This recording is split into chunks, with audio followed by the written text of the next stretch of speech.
Hello and welcome to Success is Never Accidental. I'm Lynn Payton and I'm passionate about helping individuals and organisations to get better outcomes and to feel more fulfilled.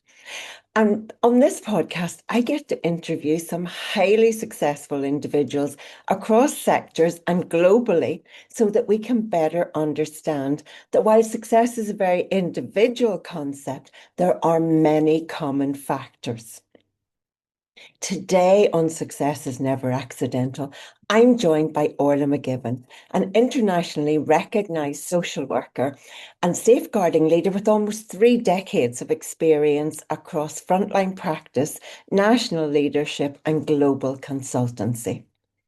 Orla began her career in residential childcare, in family and childcare services, probation and youth justice, before becoming Assistant Director in the Youth Justice Agency in Northern Ireland, where she led the introduction of restorative practice across the system. She later moved into senior policy leadership, representing social work at government level. Her international work has taken her from senior management in family violence services in New Zealand to advising child protection and juvenile justice ministries across the Middle East and Eastern Europe. And she's also former chair of the British Association for Social Workers in Northern Ireland. Alongside her professional leadership, Orla is a breast cancer survivor and she now actively volunteers in awareness raising and fundraising initiatives, a powerful extension of her lifelong commitment to advocacy and social impact. In this conversation, we explore what courageous, values-led leadership looks like in complex systems. So please help me welcome Orlaith McGibbon. Orla, your journey has been absolutely fascinating. So it's a real thrill for me to have you join us today on Success is Never Accidental. Thank you, Lynn. Yeah, I suppose it's just my life. It's just how I've operated. I haven't really seen it as anything particularly special, but yeah, no, there's been highlights and lowlights. Yeah, so let's go for it. Yeah. And isn't that what success is all about, Orla? It's like persisting through the challenging times so that you get where you need to go. But tell us a little bit about how you even got started in social work and in criminal justice. Okay. So strange story. The person who introduced me to social work, I don't even know what she does anymore, but I was 16 years of age in school and we were talking about careers, and one of my friends in school said to me, I want to be a social worker. And I thought, oh, what do they do? And it stuck with me. And she didn't, as far as I'm aware, she never went into social work, but it certainly stuck with me. So that was then really where, after my O levels, my A levels were very much focused on what do I need to get onto this course at university. But before, I was always aware that I shouldn't be in social work from a young age. I think you need experience. I think you need a bit of awareness of the world. And I probably didn't have that. I was probably brought up in a lovely home, quite well protected. So I took a course in sociology and criminology at Queen's. That was my first degree. And I was just blown away by it. This was what I just have such a curiosity about people and how people operate and what makes people tick. I also looked at social policy, so the impact of government and how that impacts on people's lives. But criminology was my true passion. And that was, so I always kind of knew that I was heading for a career in social work because I wanted to make a small difference in people's lives. And I suppose there was a bit of that sense of to get justice for people as well, to make sure that they were getting everything, the services that they needed to improve their lives. So, but particularly interested in why people committed crime and obviously the links to their background and their history and all of that. So it was always going to be social work in criminal justice. But as you know, Lynn, you have to take many roads to get there, and you don't automatically get to the place that you want to be. And that's fine. The learning that I've had prior to that, especially in residential childcare, I really cut my teeth there whenever I managed to get there. And interestingly, because one of the things you'd said to me earlier, Orla, was that so often that down the road in criminal justice work, you met some of those children who'd been in residential care. But tell us a little bit then about your career advanced quite quickly and you got to quite a significant role within the Youth Justice Agency where you were leading services, but also influencing policy.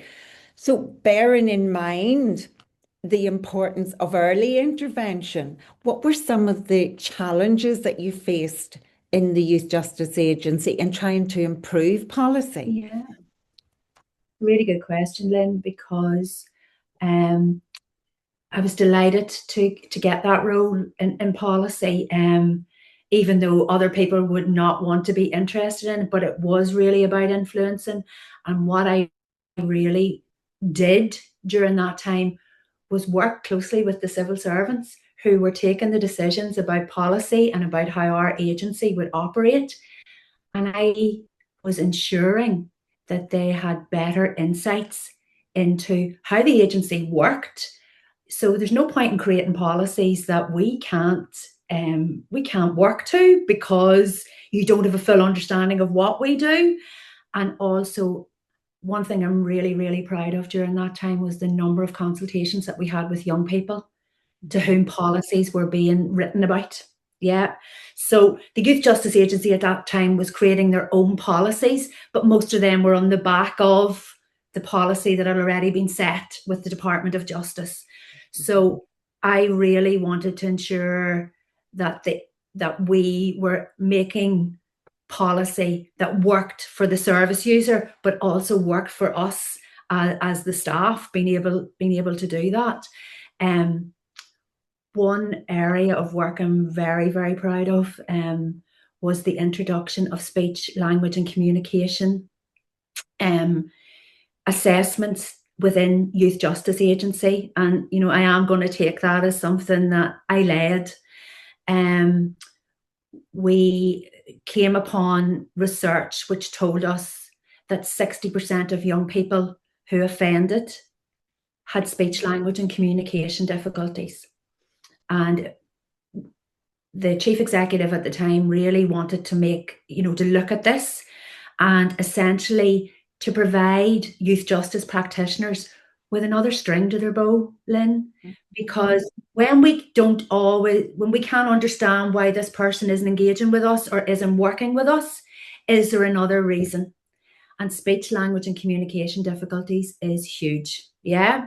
Mm-hmm. So many young people who, kick off, can't understand what you're trying to say to them, can't process what you're expecting of them, often lose it, end up with more criminality as a result because they've reacted to police who've been called out to a situation, etc., etc. So not only did we work within youth justice, and now we have speech and language therapists working within the whole prison arena and within youth justice and within criminal justice. So this is now recognised that there's a need for their engagement, along with occupational therapists, I might say, as well. Mm-hmm. So I suppose the success, I'm really proud of where I took that. And I've recently met someone from Youth Justice and he told me that it was my legacy and that's how people remember me. So I just took that and thought we need to make a difference here. So always looking for new ideas, new ways to make, well, at that time, children's lives better. Yeah. So. And Tony Robbins always says we can't influence people, Orla, unless we can understand their model of the world. And what you're describing there is that we have to be able to get into that young person's model of the world. But if they are such poor communicators because of speech and language difficulties, our chances of getting alongside them and being on the same page and understanding their world is so limited. So well done. And that is now being rolled out, you're saying, in a much more general way. Well, that started, and I'm going back a while now, Lynn, because I left Youth Justice in 2015, so that was 2014, and it's still there. The assessments are still undertaken to identify. I should say that we identified that 58% of our young people had speech, language, and communication difficulties, because we did a whole rollout to assess that. So yes, it's something that I'm particularly proud of, from the point of view that always wanting to learn and always wanting to, as research comes out and the world moves on, there's new things to be learned to make people, help people that we don't necessarily understand. And speech, language, and communication, that was just put down as bad manners. Do you know what I mean? Yeah. Or, someone who's out of control, or someone, but now it's masking, we're getting behind all of that, why people are doing what they do and are more difficult to engage. Sometimes there's not a lot of sympathy from the general community for that population that you work with in the youth justice system. And then you were also talking about having to work with and through civil servants.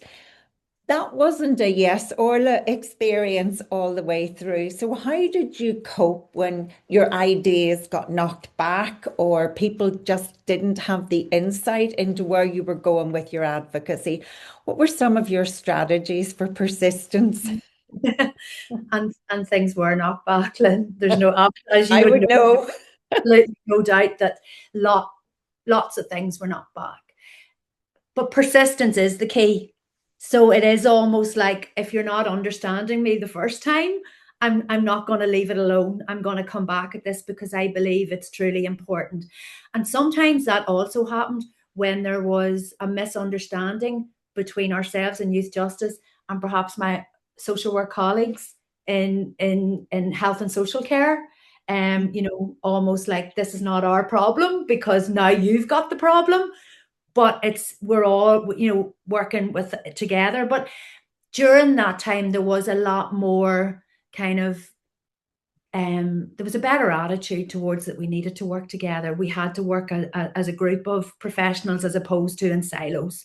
But silo working is a very frustrating place to be. And yes, I suppose from the civil servants' point of view, they wanted to write highbrow policies, and I was saying, you need to make it simple. We need to understand it, and you need to understand if we can do that. So, to be fair, there was a lot of listening around that.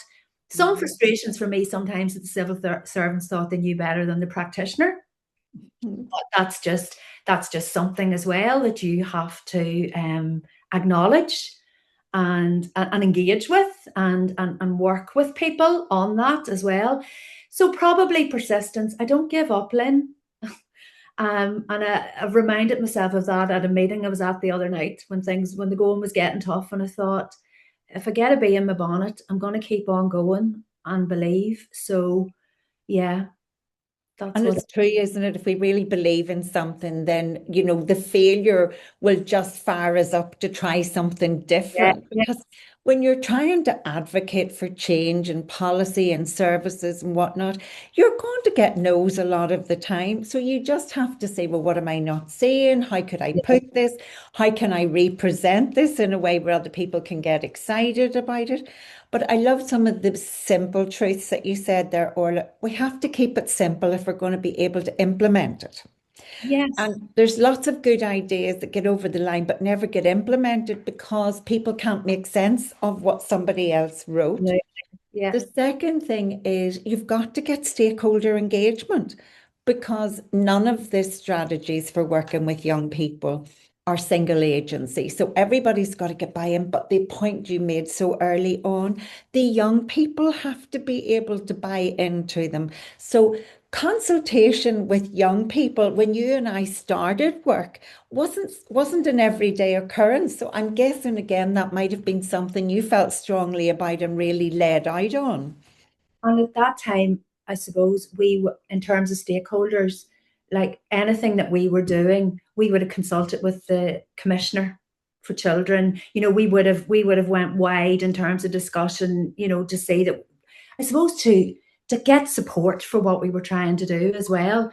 And in actual fact, we were honoured with a prize from the Children's Commissioner for our engagement with young people. So again, at that time, there was a recognition you can't do this onto people. You got to work alongside them. You got to understand what it is and how it works for them, or how things are for them. So I love that, because again, that's how I engage better with people, when I have a better understanding of them and they've got a better understanding of me, and that we then agree that we're going in the right direction together. Together. And yeah. Actually, I was on the panel to appoint the first ever Commissioner for Children in Northern Ireland, and it was such a monumental occasion to have our own Commissioner. And really, I mean, it's been fantastic in terms of leapfrogging how we've really kind of put more focus on the rights of young people. But particularly, even at the interview for that, there was an exercise where the Commissioner-to-be had to get fully integrated and involved and engaged with the young people as part of the process. So we've come a long way. But another thing you talked about was everything you've done has been either multi-agency or multidisciplinary. What are the secrets to making multi-agency work effective rather than just pay lip service to it? Well, if we're entering into it, we have to be serious about it, and we have to all respect each other's individual approaches to this work as well. So we have to acknowledge.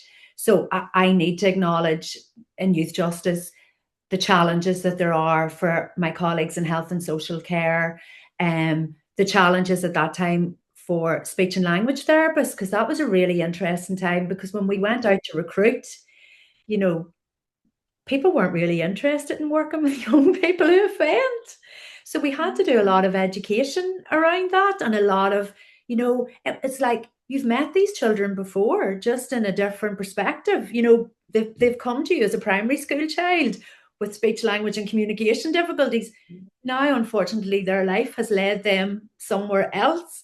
So respecting each other's profession, and what everybody is there to do. But again, being quite sure of yourself in terms of how you want to bring people along as well, and why you need to bring them along, that it's important that I can't do this without you. So how can we find a common ground for everyone, and respecting each other's professions? And I mean, even in my role now as an independent, like, I meet with psychiatrists, I meet with I've met with doctors, police, all of those professions, and you've got to respect what everybody is trying to do. And it really is, you use the word common, it is looking for like common purpose, common outcomes based on common values, and then saying, well, within all of that, how do we integrate all of our individual needs and outcomes? But if you get the purpose and the vision right at the beginning, and then of course it's all values based, isn't it? And then the values really kind of lay the foundation for how you do the work together. Getting the what and the why at the beginning is important. But then I always just call the ground rules. I would say, well, what are some of the ground rules for working together, regardless of what the project is? And then if things will start to come off, you can say, look, can we just go back to what some of the basics were? Yeah. It's engagement, isn't it? And it's acknowledging, perhaps, as you say, why people, their attitude to young people who offend. But I also trained in restorative practices as well, and met many victims of young people who, when they started to learn and hear about a child's life, often did take a different attitude. And I wasn't expecting them to do that, But when they had those greater insights, and I think it is about insightfulness, it's about understanding. Yeah. So, you know, I've had But many. you were doing all this good work in Northern Ireland, and then for family reasons, Yeah, life took a very different direction. So tell us about what happened then. that's fun. Yeah. Lynn, and this is probably is an indication of who I am as a person. And that I won't let anything stop me, I suppose. But when the suggestion came from my husband that that he had been offered this possibility, he emailed me to work and said, "What do you think?" And I immediately went back and said, "Yes, yes, yes," without even thinking, just did it.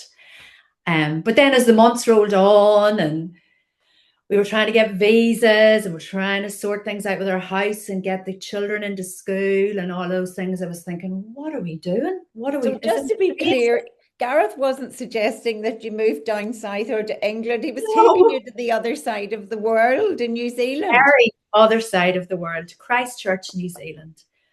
And yeah, I had two very willing children, so obviously they had to be consulted, and one not so willing. But if you ask her now, it was the best time of her life. Yeah. But we decided that it was good, it would be a brilliant opportunity. We had, yes, we had fears, but we were also open to walking through an open door, basically, and seeing where it took us. But Gareth had a job to go to. How did you manage to get such an amazing opportunity? No. So Gareth had a job to go to, and I thought I would easily find a job. So I was prepared at that point. I obviously was in my role as assistant director with policy in the Youth Justice Agency. And I thought, I'm going to go back into practice. It'll do no harm to go back in and look at practice again. This is a year out, which it was going to be. It was a bit longer than that for us. But I thought, right, well, I've been given a career break here. I can do whatever I want with this. So I went over there, and to be fair, it wasn't easy to get a job for me. I mean, the first few months we had decided that I would just spend some time getting the children integrated into school and you know, meeting people and all of that, which I thoroughly enjoyed. So I did. There were a few difficulties because I had to re-register over there, so that took a while, etc., etc.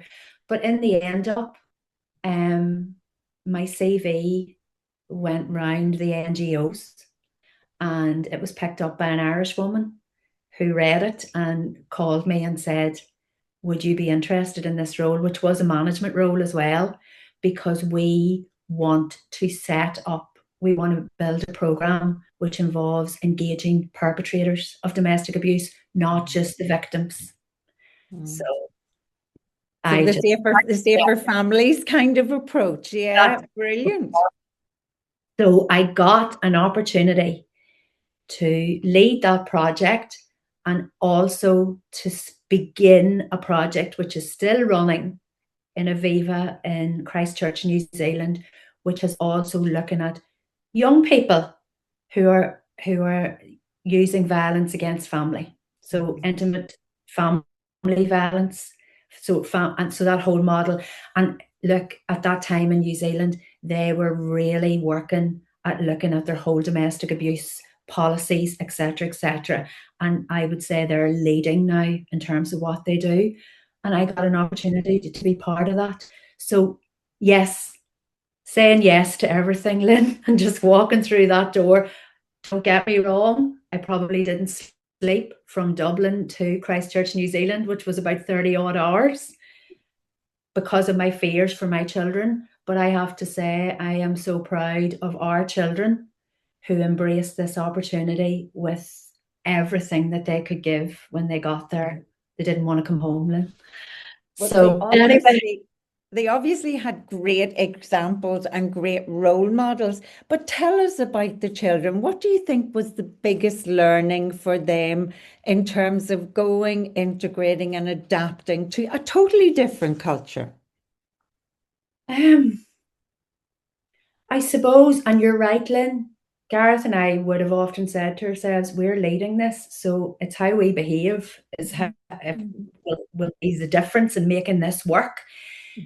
I have 3 very sporty children. They're not children anymore. They're all young adults. But sport was a real opportunity for them because New Zealand is full of sports. So my kids were swimming, they got themselves into surfing, they got themselves into skiing, but they were brilliant footballers and netballers and basketballers. So they used their skills. And one of my sons would have said to me that he used difference. So he was Irish. So he had an accent and he was a bit quirky of himself. And, I remember a parent saying to me, I remember the day my daughter came home and said, these 3 Irish children have arrived and the 2 boys have got these really fabulous hairstyles. Because in New Zealand, they're not really worried about image, whereas mine had the perfect haircuts. And so difference was something, and using their skills, and they're sociable, so they've learned that even if you're not the brightest spark in the book, and I'm not saying that they're not, but they know that communication is key for them, the ability to communicate and the ability to get alongside people because you can communicate, and all of that. And that was, yeah, I'd say that. And they were taught from a young age, from both of us, that whenever they engage with anybody, they lifted their heads and looked people straight in the eye. And that's probably what they would say. So to be able to, use communication is something that they do. And they've got a certain confidence now. Brilliant. And we have to admit it, that being Irish is a real strength, and it does open doors. Yeah, they played rugby as well, all 3 of them. It was just, but they had a confidence about their sport, which really helped them as well. And they were, but definitely the communication. And and my son, Matthew, was absolutely right. People like me because of that. Irish and was a bit different and brought something. So he still uses that mantra. So yeah. So you succeeded there. You came back and then you pivoted again, and then you took on a real international role in terms of helping create, drive, support policy improvement in the Middle East and in Eastern Europe. So tell us a little bit about. So probably the reason why we came back was because I was offered that opportunity. So that I was offered that opportunity by my colleague back in Youth Justice Agency, who I kept in contact with, and whom I had asked for advice about career breaks.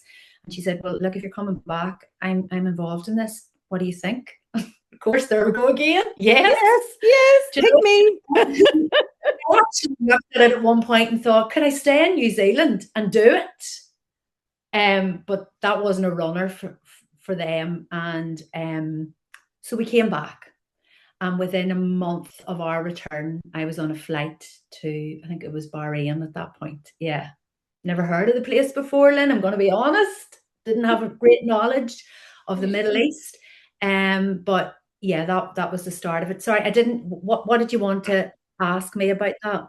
Just, that's a very different environment. Now you're really crossing cultures. It's not an English speak. You're not working in English speaking countries, and you are working in environments where culturally there are such gender differences, their belief systems are so different, and yet you still have young people who are getting into trouble with the law, and young people who come from challenging backgrounds.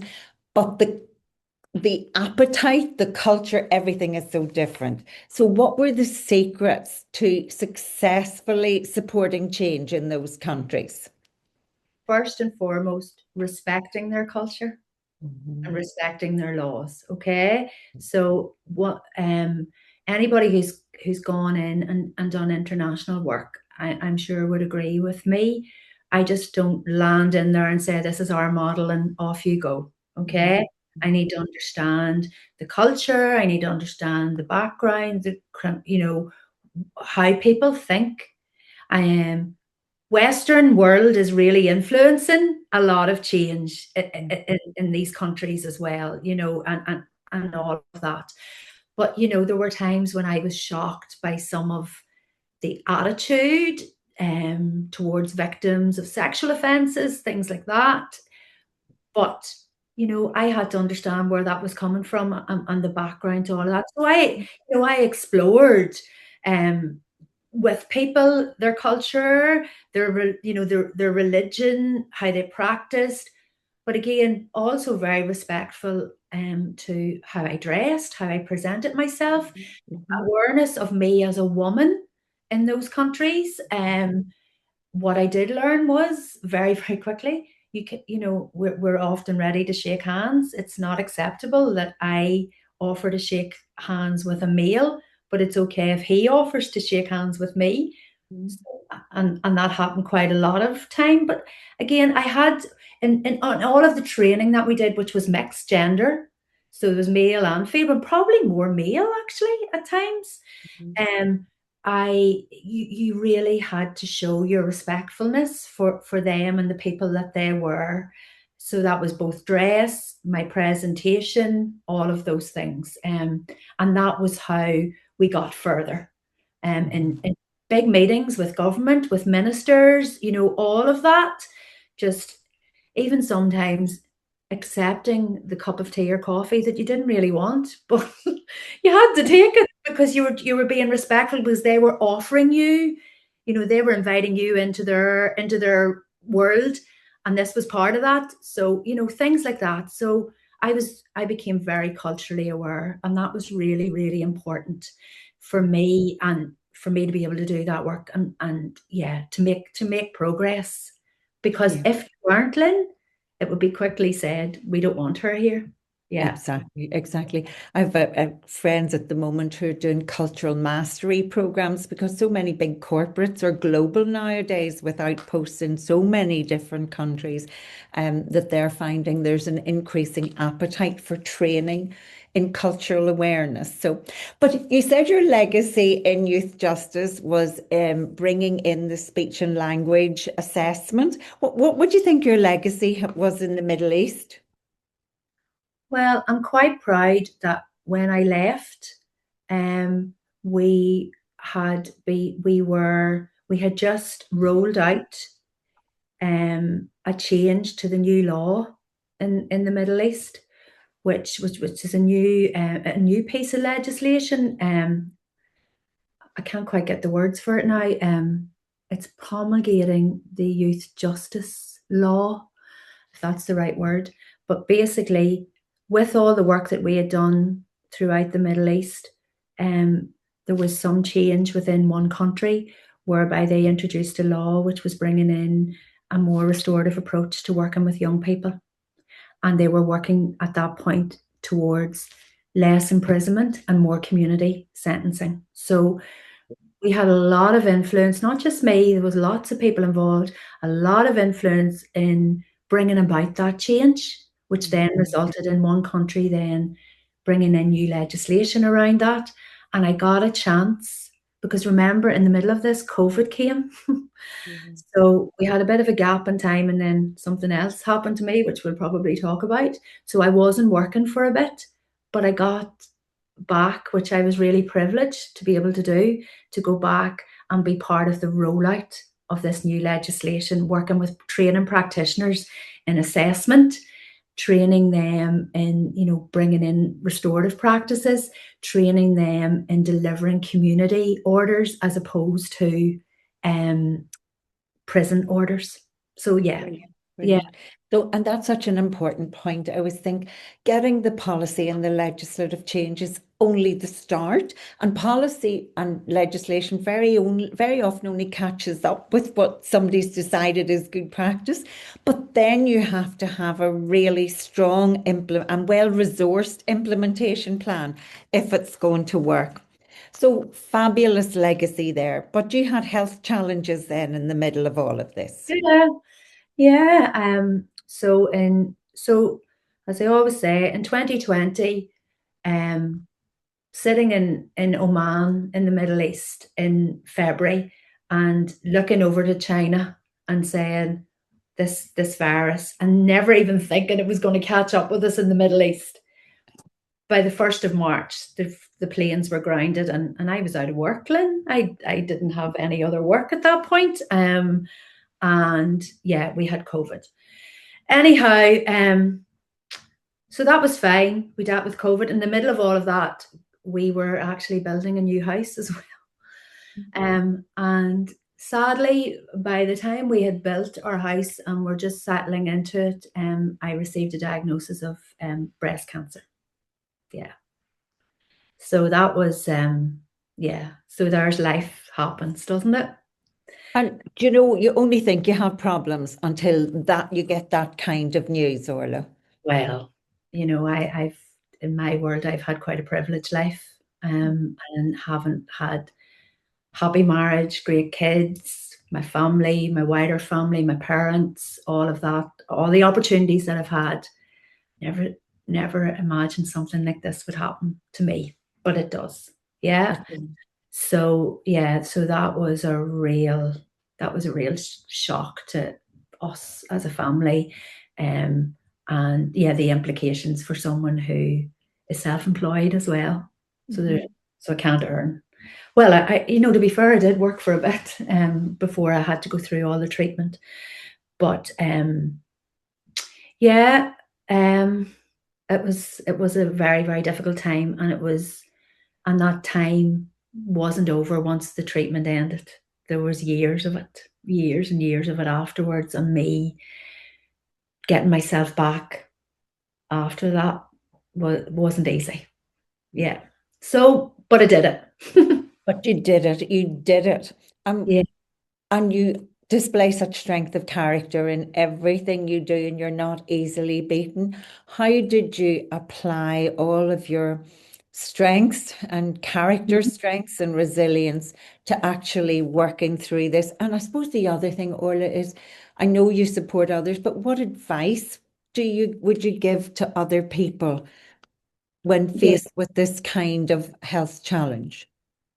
Do you know, Lynn, I don't know if you can ever advise anybody, because I got lots of advice and some of it wasn't the best advice.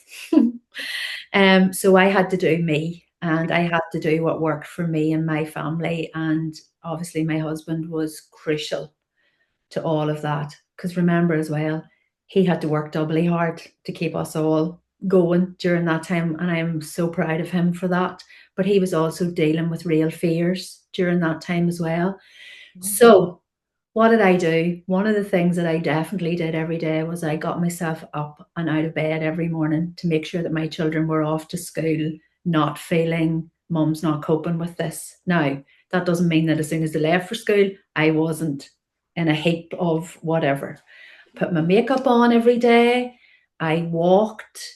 I just tried to get my head right, and surrounded myself by the most loving group of friends and family.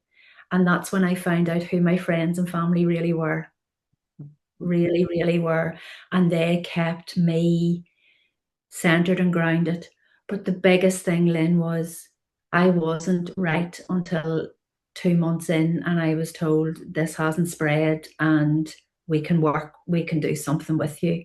So in terms of advice for people, I couldn't offer that advice to anybody if they got a different diagnosis to me, or a different prognosis, I suppose, in terms of what was going to happen to them.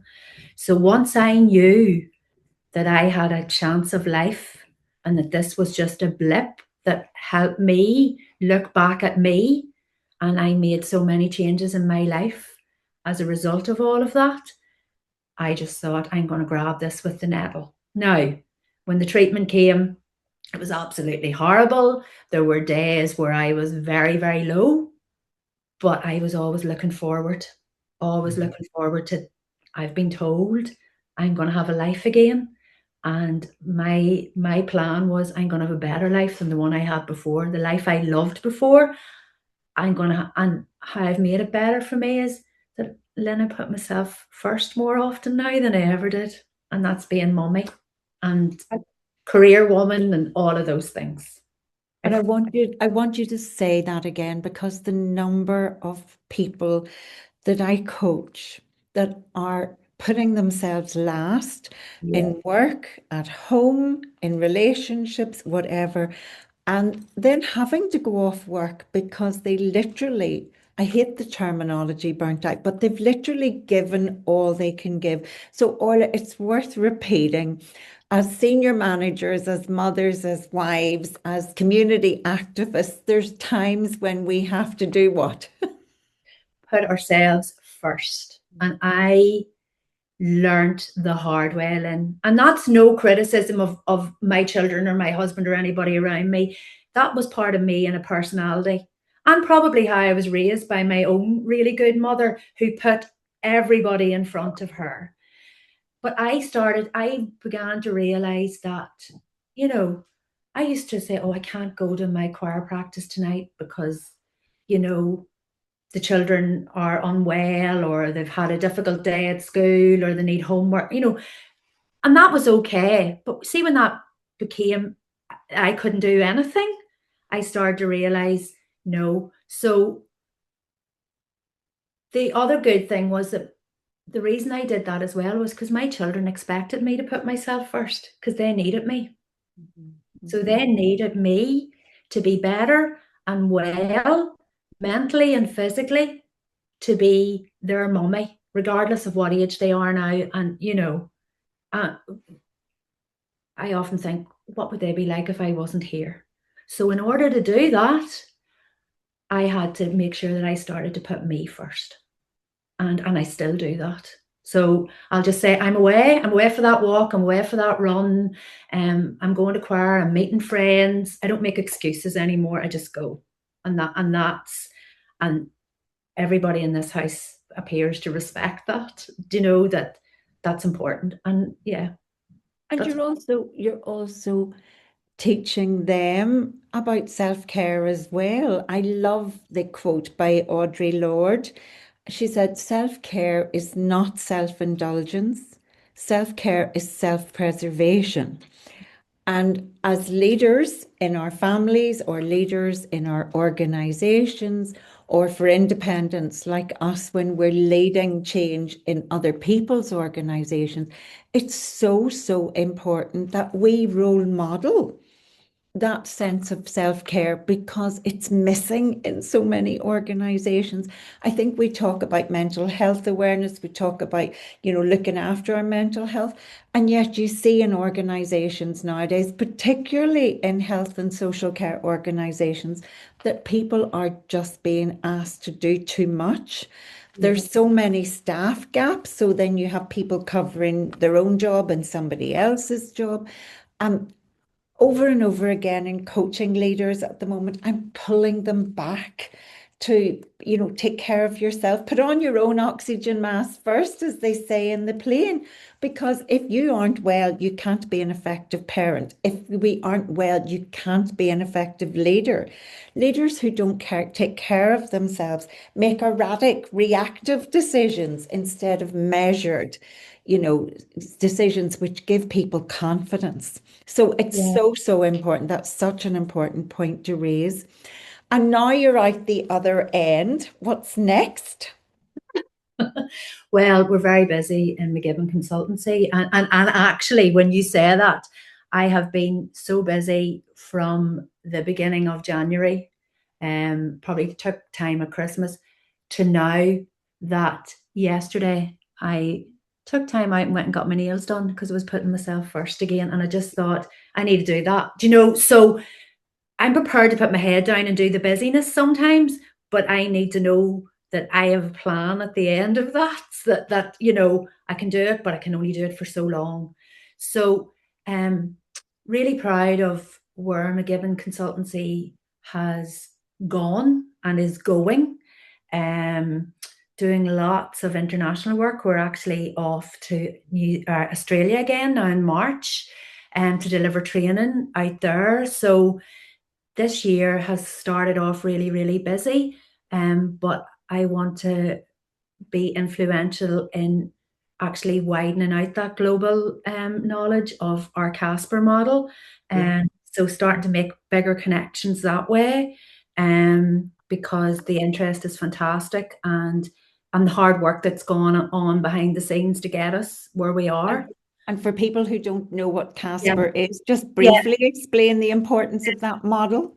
It's the capacity and ability to supervise and protect against risk. So the risk is off. So risk within the home by someone else who's living in the home.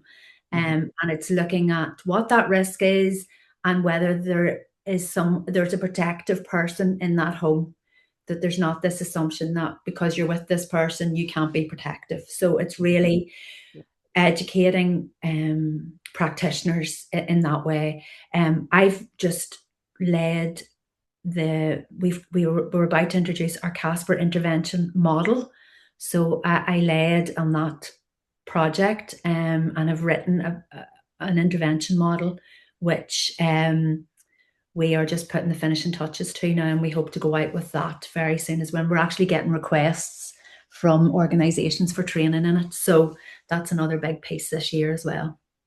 And again, to relate that back to the title of this podcast, this was not an overnight success. This is something that Gareth and you've been working on for a long time, and now you're getting the success you deserve. Yes, Lynn, for Gareth and I to both go self-employed at the same time, what a risk. 3 kids, we're back in Ireland, we're both gone into this whole self-employed world. And it was, let's just see if the net will catch us. And, we are very grateful for almost 10 years of this now and the opportunities. But as you say, Lynn, that hasn't been without hard work, a lot of hard work. Again, modelling that to our children, because it all happens in this house, in our office in this house. So they see all of that. So yes, there's long hours, but yes, there's also, again, working respectively, understanding what it is that organisations need. So Casper is a real example of that. And, credit Gareth and Marcella Leonard with what they came up with, which was actually born in New Zealand as well. And Gareth and I used to walk the roads at night discussing this work. But that's another example of something that organisations need, the practitioners need, and that they want it. So the work that went on behind that. So my husband and I have both been self-employed I'm 20 something years and he's 15 But nowadays, because of the stressors of working within the sector, more and more people are asking about, should I go independent? You said something really critical there, Orla. It's really, really important that you have something that the organisations need. We can't go independent work doing something we think they'll need or something we like to do. We have to be able to match our gifts and talents. But first and all, we've got to find out what is it they need and where could we add value. And you can't go into independent work unless you are clear that there is a need for what you have to offer. Absolutely, Lynn. And yes, there are more and more. I am actually the chair of the BASWA Independence Committee. So I see independent social workers across the whole of Northern Ireland, Scotland, England, Wales, and Ireland as well, I should say. But yeah, we have a skill set that is employable as an independent. So, and thank you to Probation Board for Northern Ireland and Youth Justice Agency for all the training that I have got, because that's still a very employable model, if you like. People need our skills, and they're specialist skills as well. So you need to have certain specialisms as well. Casper is something else that we do, but yeah, so there's. I totally agree with you on that, because I think there's more and more people coming out, maybe not for the right reasons. Maybe it's the job, whereas I loved my work, and if it was still there, it wouldn't be the end of the world for me. My life just took on a different journey, and as I said, the doors opened and I walked through, and that was it, really. Probably this isn't something you've thought about, but if there was one thing, Orla, that you would tell your younger self, looking back, what would it be? Put myself first. What would it be, Lynn? I know what it would be. Not to be put down by other people who, so you know that tall poppy syndrome? Yeah, yeah, I've yeah, yeah, yeah. learned to push through that, because there are too many people who often don't ignore this thing. You're never a prophet in your own land. So I've had to go all over the world to get the confidence that what I do is good. Yeah. Because I didn't always get that here. So looking outwards and not being put down by others and kept in your box sometimes. And yeah, there was a bit of that went on in my career. I won't deny that. And there's plenty of people who were very happy to do that. But I persisted and I got confidence in myself. And I suppose my younger self, I would tell myself, find the right partner in life as well, because they make a difference too. Absolutely fabulous. And you have to have somebody, choose a partner that has the same values as you have. I think that's the foundation that we all need. Orla, thank you so much for sharing so many insights, an incredible journey, wonderful legacy, and every right to be incredibly proud of the difference that you've made, not just locally, but internationally as well. And thank you for sharing with us. Thank you, Lynn. So some of the key themes that resonated for me in that super conversation with Orla McGibbon were pride, respect, collaboration, consultation, and persistence.